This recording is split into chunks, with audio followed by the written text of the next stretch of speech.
గారు? బాగుందండి. ఏం బాగుంది? పేదోడు అన్నాడు తిరిగి లేదండి. ఆయన ఉన్నంత కాలం ఆయనే సీఎం ఉంటే పేదోడు 4 మెతుకులు తింటాడండి. డబ్బే కావాలి, కాంట్రాక్ట్లు కావాలంటే టీడీపీ రావాలండి, పేదోడు బతకాలంటే వైసీపీ రావాలండి.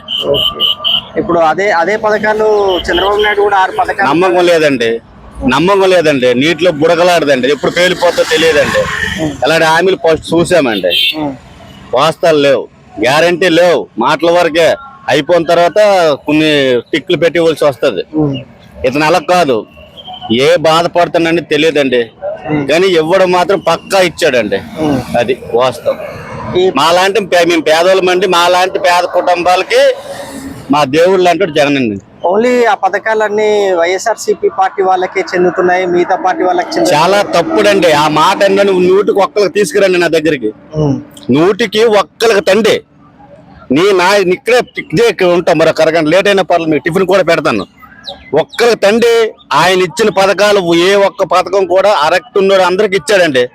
మరి దానికి సంబంధించిన డాక్యుమెంట్స్ కరెక్ట్ లేకపోతే ఎవడిస్తాడండి? నేనే ఉన్నాను, నాకు పిల్లలు లేదు, నాకు అమ్మఒడి ఇచ్చంటే ఎవడిచ్చేస్తాడండి? పిల్లలు ఉంటే వాళ్ళు అరక్తులు అయితే కదా నీకు అమ్మఒడి ఇస్తారు.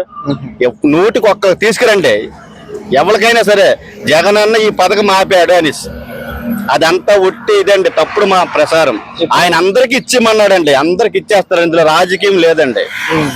పథకాల వల్ల చాలా మంది కొంతమంది ప్రజలు సోమరిపోతులు అవుతున్నారనేసి సోమరిపోతులు అవుతారని వాళ్ళు అనుకుంటారండి. కుటుంబంకి పోసుకోలేక కొన్ని రోడ్ల పనులు బతుకుతారని మేము అనుకుంటామండి.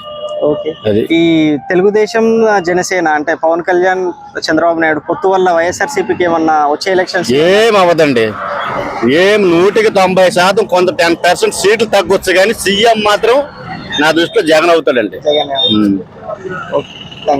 Please subscribe .news